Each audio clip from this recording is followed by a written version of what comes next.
Bonjour et bienvenue sur cette chaîne Démocratie d'abord.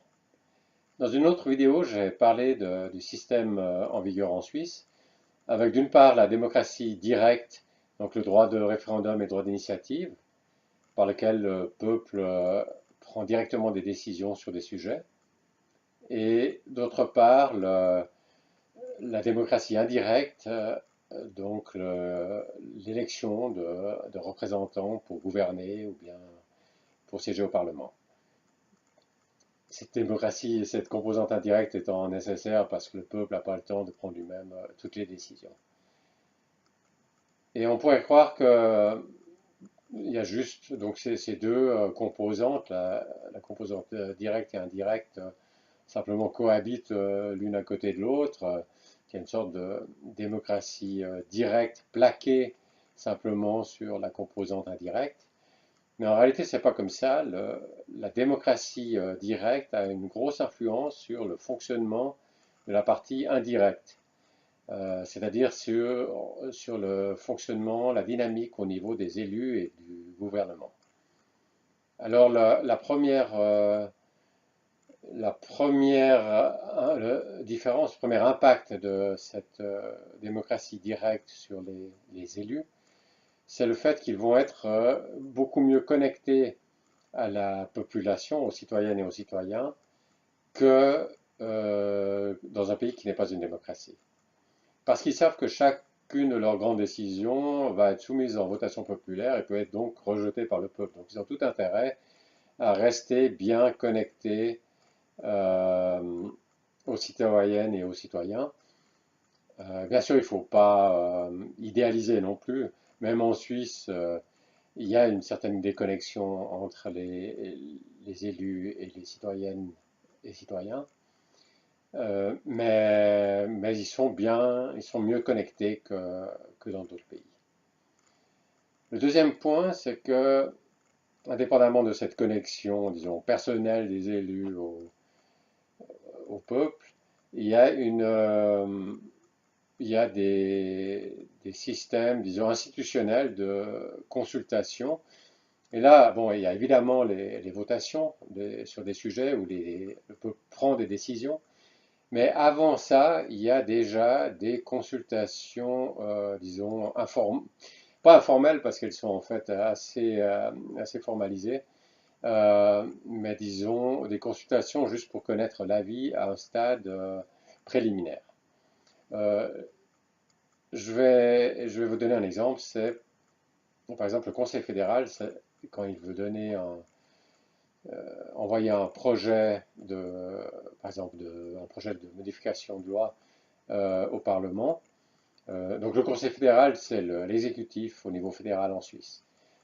C'est le gouvernement suisse. Quand il veut envoyer un projet au gouvernement, dans la procédure, il y a une phase avant d'envoyer au Parlement où le projet est soumis en consultation euh, pour recueillir les avis de la société civile. Donc c'est envoyé en consultation au canton, aux partis politiques, mais aussi à la société civile en général, aux grandes organisations qui sont concernées par le sujet. Et même si le Conseil fédéral ne vous l'a pas envoyé, vous pouvez aussi répondre. Euh, la, la- donc la consultation est publique et n'importe quelle organisation, même n'importe quelle personne peut répondre à cette consultation. Évidemment que si vous êtes juste un citoyen et vous donnez votre avis de citoyen, ça aura moins de poids que si c'est une organisation qui a déjà démontré ses capacités à lancer un référendum. Évidemment, ça aura moins de poids que ça. Mais chacun peut, enfin, chacun, en général, c'est surtout les grandes organisations, donnent leur avis lors de cette consultation. Le gouvernement publie ensuite un rapport sur les résultats de la consultation et puis il prend sa décision. Compte tenu de ces résultats de ces consultations, qu'est-ce qu'il va faire avec son projet? Alors il peut, si vraiment les réactions étaient vraiment négatives, il peut renoncer à transmettre ce projet de loi au Parlement. Ou bien s'il y a juste certains points qui étaient très problématiques, alors il peut décider de modifier son projet, puisqu'il ne l'avait pas encore envoyé au Parlement, il modifie son projet, puis ensuite il l'envoie au Parlement. Ou bien il peut décider aussi que son projet comme il était bien, et soit les réactions étaient positives, soit les réactions étaient... Il y avait aussi des avis négatifs, mais le Conseil fédéral trouve que ces avis n'étaient pas fondés, ces avis négatifs n'étaient pas fondés, puis il envoie le même texte qu'il avait prévu avant la consultation. Disons, c'est le projet du Conseil fédéral que le Conseil fédéral envoie au Parlement, et il peut envoyer ce qu'il veut. Mais ce qui est important, c'est qu'il y a cette consultation-là qui n'est pas la vraie consultation finale. Il faut bien comprendre que si c'est une grande décision, il y aura encore une votation populaire tout à la fin du processus. Mais là, c'est dans la partie initiale du processus, quand le gouvernement va envoyer, avant d'envoyer son projet au Parlement, il fait déjà une consultation pour essayer de voir un peu quels sont les avis. Alors voilà, ça c'est donc le deuxième point, c'est ces procédures de consultation en plus de ce qui est vraiment la... Parce qu'il y a la démocratie directe, c'est vraiment quand le peuple décide, quand le peuple dit son avis et consulté juste pour donner son avis, c'est pas encore la démocratie directe, ça. Donc en plus des votations qu'il y a, et si c'est une grande décision de la votation populaire qu'il y aura à la fin du processus, il y a en cours de processus des procédures de consultation prévues. Voilà, ça c'est le deuxième point. Un troisième point, c'est que les élus, au niveau du gouvernement, ils ont intérêt déjà au niveau du gouvernement d'avoir toutes les grandes forces politiques du pays. Donc au Conseil fédéral, vous avez les 4 plus grands partis politiques du pays qui sont représentés au Conseil fédéral, ça va de la gauche à la droite.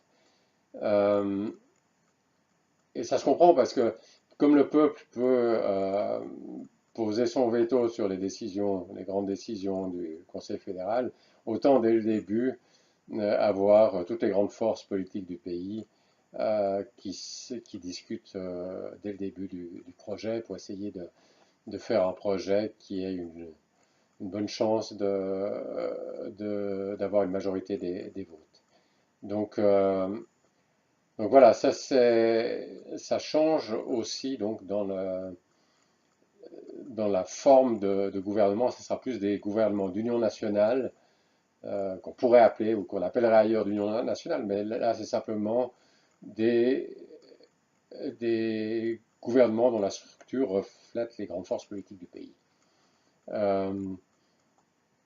Et puis ça, c'est en contraste avec un régime présidentiel, par exemple, comme en France. Alors, en Suisse, il y a aussi un président, mais qui n'a pas de pouvoir particulier par rapport aux 7 autres conseillers fédéraux. Enfin, aux 7 conseillers fédéraux, un d'entre eux est président et il n'a pas des pouvoirs particulièrement plus élevés que les 6 autres. C'est pas du tout une situation où les autres seraient comme des ministres en France, avec un président ou même un premier ministre qui domine les autres ministres. C'est pas du tout ça, ils ont quasiment tous le même pouvoir. Le président, il a surtout une fonction de représentation vis-à-vis de l'étranger. Il a quelques petits rôles supplémentaires, mais il n'a pas de pouvoir significativement supérieur à celui des autres. Et puis de toute façon, il change donc chaque année, c'est une rotation, chaque année c'est un nouveau président. Donc c'est un des 7 conseillers fédéraux qui est toujours le président, mais il y a un tournus. Euh, donc c'est pas du tout, même qu'il y a un président, c'est pas un régime présidentiel. Et à contraster avec la France où il y a un président qui a un pouvoir énorme, qui concentre un pouvoir énorme. Et, et alors ça permet au président en France d'aller très vite, puisque en comparaison avec la Suisse, il n'a pas besoin il peut mettre qui il veut dans nommer comme Premier ministre d'abord qui il veut, et ensuite le Premier ministre ensuite va former son gouvernement s'il le veut, et c'est souvent ce que veut le Premier ministre, c'est des gens d'un même parti. Ça contraste avec un gouvernement suisse où il y a toutes les grandes forces politiques du pays qui sont dedans. Euh, donc le président en France ou le Premier ministre pourra aller très vite puisqu'il a, en comparaison avec la Suisse, puisqu'il a il n'a pas besoin, en tout cas déjà au niveau de l'exécutif, il n'a pas tellement besoin de discuter. Ensuite, il donne ça au Parlement. Tandis qu'en Suisse, déjà au sein de l'exécutif, il y a déjà des discussions. Ensuite, avant d'envoyer au Parlement, il y a cette consultation dont je parlais tout à l'heure. Après, ça va au Parlement, etc. Et à la fin, votation populaire, si c'est une grande question. Donc, donc en France, ça va peut-être plus vite, mais évidemment que c'est plus vite parce qu'il y a quelqu'un qui concentre le pouvoir, qui détient une quantité énorme de pouvoir, et après, à la prochaine élection, bon, ça peut être quelqu'un d'autre qui est élu et qui veut aller dans le sens contraire, et si ça se trouve, qui va aller très vite dans l'autre direction. Donc, si on regarde juste sur quelques années, on peut avoir l'impression en France ça va très vite. Mais si on regarde sur le très long terme, il peut très bien y avoir du zigzag comme ça, ce qui fait que même si c'était pour chaque zig et chaque zag, c'est très rapide, sur le long terme, c'est pas forcément si rapide que ça. Et c'est et c'est ensuite c'est plus lent, mais c'est aussi plus réfléchi avant que les décisions soient prises, et c'est plus légitimisé, donc il y a une plus grande, une plus grande, un plus grand consensus ou un plus grand soutien politique quand une décision est prise. Voilà, donc là j'ai parlé de l'impact de la démocratie directe sur le fonctionnement des élus, sur la dynamique gouvernementale. Euh, J'espère que vous avez compris que c'est pas juste que la démocratie directe est plaquée sur la démocratie semi-directe, mais ça a bien un impact, cette démocratie directe a bien un impact sur le fonctionnement de la composante indirecte de la démocratie. Voilà, j'espère vous retrouver pour une autre vidéo.